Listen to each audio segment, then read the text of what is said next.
Bueno, pues aquí estamos, y ya es agosto, o sea que feliz mes de agosto para todos ustedes.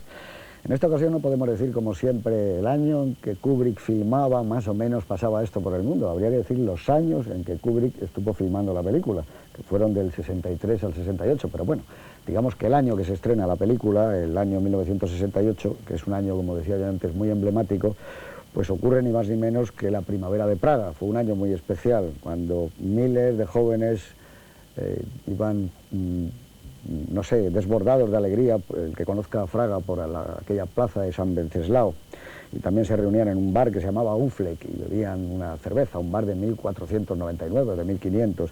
Digamos que florecían las libertades personales y fue un mes de abril en Praga inolvidable para la historia. También fue un año en donde asesinaron a Martin Lutero King en Memphis, Tennessee. Fue un año donde Televisión Española ganó precisamente la Rosa de Oro con una cosa estupenda que hizo Ibáñez Serrador en contra de la censura, que se llamaba Historias de la frivolidad. Fue el año de nada menos que el mayo del 68, de París, la imaginación al poder.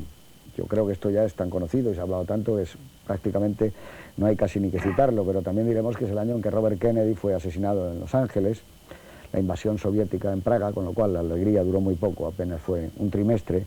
En cuanto a cine, la película del año, sin ninguna duda, fue 2001. Fue la película que más ríos de tinta en todas las publicaciones del mundo, especializadas o no, hizo correr. Luego hubo otra película, evidentemente, que marcó incluso una nueva moda, que fue Bonnie and Clyde. Fueron las dos grandes películas. Fue el año también de la Olimpiada de México, el año de la masacre en México, en la Plaza de las Tres Culturas, de los estudiantes que fueron absolutamente en son de paz y los ametrallaron. Y digamos que aquel año hubo un récord prodigioso en salto de longitud. Bob Beamon hizo 8,90, nada menos. Y bueno, fue el año en que el Premio Nobel de Literatura lo gana Yasunari Kawabata, que por cierto escribió sobre 2001 también, y en el pressbook original que había hecho Kubrick venían unas palabras de este Premio Nobel hablando de que con esta película se iniciaba algo nuevo, no solo en el cine, sino en la comunicación. Muere también Menéndez Pidal. En fin, fue un año que pasaron muchísimas cosas. Fue el año, como digo, del estreno de 2001. Antes de empezar la película, Miguel Marías hacía referencia a la primera vez que se vio en España. La vimos juntos en el Cine Florida Cinerama de Barcelona, en una pantalla fantástica, era una pantalla enorme. Yo recuerdo que al acabar muchos estábamos sobrecogidos, esas veces que sales del cine sin ganas no ya de irte al hotel y de acostarte, sino con ganas de hablar. Y en este caso concreto recuerdo que con Antonio Mercero y con Jiménez Rico estuvimos paseando y hablando de la película horas y horas. Supongo que Miguel Marías estaría con otro grupo, porque esto fue enorme. Yo recuerdo a José Luis Warner, a Jesús García Dueñas, no sé, porque como era la Semana de Cine en Color y la inauguración, prácticamente estábamos aquella tribu que viajaba por los festivales. En cualquier caso, el impacto que yo recibí creo que ha sido uno de los más grandes que he recibido en mi vida. Y seguía con las imágenes febriles desde aquel momento que decía la alborada del hombre, ¿no? A ti, que la acabamos de ver ahora y tenemos todavía los ojos llenos de ellas, Miguel, ¿qué te ha vuelto a parecer esta vez? Has dicho que al principio te dejó un poco... Sí, no, a mí me sigue gustando mucho. No es una de mis películas favoritas, pero sí creo que es una película que marca una época, no solo como película de ciencia ficción, me parece que es como planteamiento dentro de lo que podemos llamar el cine americano. Es la verdad una película, a mí fundamentalmente me parece muy rara. O sea, yo creo que es una película con lo que la asocio es con Los pájaros de Hitchcock y con El ángel exterminador de Buñuel, lo cual ya es una compañía un poco extraña. Eso quizás es un tema que conviene. No, me ha dejado de lado, está muy bien, pero yo pensaba que... Pero es una película como mucho más cerca de la música, ¿no?, que de la narrativa tradicional, ¿no? Es una película como musical, ¿no?, de estructura musical. Va por ahí, es que es una película muy poco narrativa. Por eso. Una cosa que le pasa es que empieza 5 o 6 veces y se pasa como 50 minutos arrancando. Y luego de repente tiene una parte central que es como el núcleo del viaje del Discovery, y de repente al final se marca una coda muy musical también en el que se va por otro derrotero. A mí lo que me asombra esta película es que fuera un éxito comercial, porque es una película que me parece osadísima. Underground. Juan Tebar, tú como de underground, perdona, me lo tienes que explicar un poco. Sí, porque yo creo que una película que hace Metro-Goldwyn-Mayer, que se gasta 11 millones de dólares, es como una película hecha por un chico que no tiene nada que ver con el público, ni piensa en el público, sino que hace un experimento absoluto. O sea, que es una película personal y marginal. No, bueno, yo no marginal, yo creo que habría que haberlo medido, pero hasta que pasa media hora no se dice media una hora palabra. Exactamente, ¿no? yo lo he medido. Dicen buenas cuando llegan a... Sí, cuando la azafata le dice ha tenido buen viaje, señor. Pero yo te iba a decir una cosa, y ahora volvemos y yo te lo trataré de explicar porque a mí me parece que está hecha como... Es una película underground en Cinerama, la primera película underground, o en Super 8 que parece que está hecha en Cinerama. Como guionista, que es tu profesión, y cuando dice eso ahora Miguel, ¿no podríamos dividir la película en 4 fases, por ejemplo? O sea, narrativamente, aunque luego cada una sean distintas, hay una fase que es la alborada del hombre, The Dawn of the Man, me parece que se llamaba eso en inglés. Una segunda fase, que es el descubrimiento de un monolito, un paralelepípedo en una base, en Clavius, en la Luna. Otra tercera, que sería el viaje, propiamente dicho, la aventura espacial. Y una última fase, que es como un nuevo viaje por el tiempo y por el espacio, por el exterior y por el... Serían 4 que luego no tendrían por qué ir perfectamente encadenadas, ¿no? Pero son como 4 películas dentro de una película. Sí, bueno, son 4 películas dentro de una película que responden a una idea preconcebida que las une. Yo creo que la historia más difícil de encajar en el argumento, suponiendo que esta película tenga un argumento de la película, es la parte del Discovery y de HAL.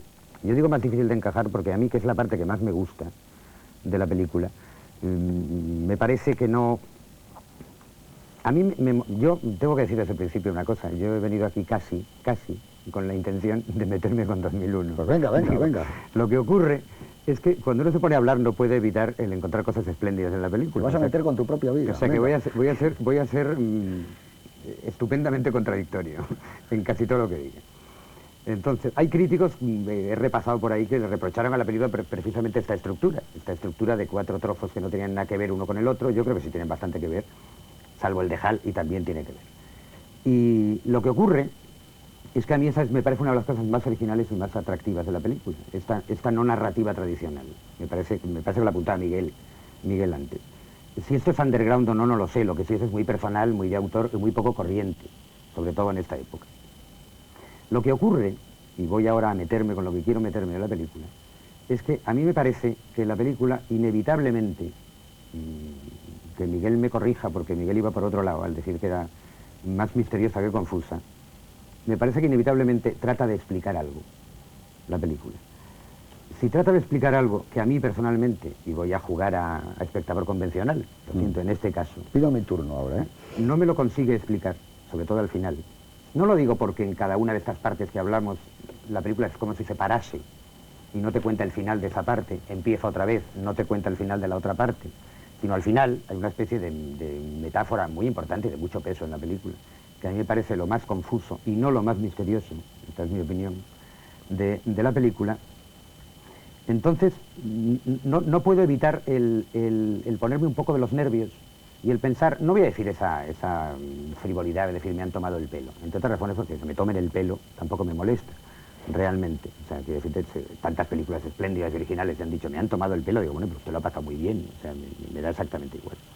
No, yo es que, y voy a ser ya mucho más contradictorio todavía, termino este rollo, este discurso. No, si es que te quería... Digo contradictorio porque, igual que he dicho que quiero jugar a espectador convencional, no tengo más remedio que aludir a una cosa que no diría un espectador convencional. Por ejemplo, que es la diferencia que entiendo que hay entre una cosa simbólica y otra cosa alegórica. En esto juega mucho lo que decíais de la metáfora ahora.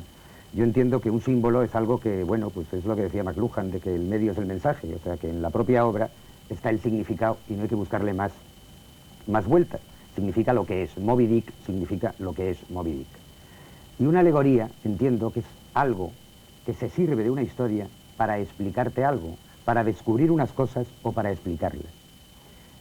Entonces juega a la metáfora, juega a la explicación, juega a significar otra cosa. A mí me parece que es esto lo que es 2001, y creo que no queda nada claro eso que quiere explicar. Si luego lees a Clark, lees el cuento en que está basado, le das muchas vueltas, ves muchas veces la película, es posible que que acabes intentando explicarte algo.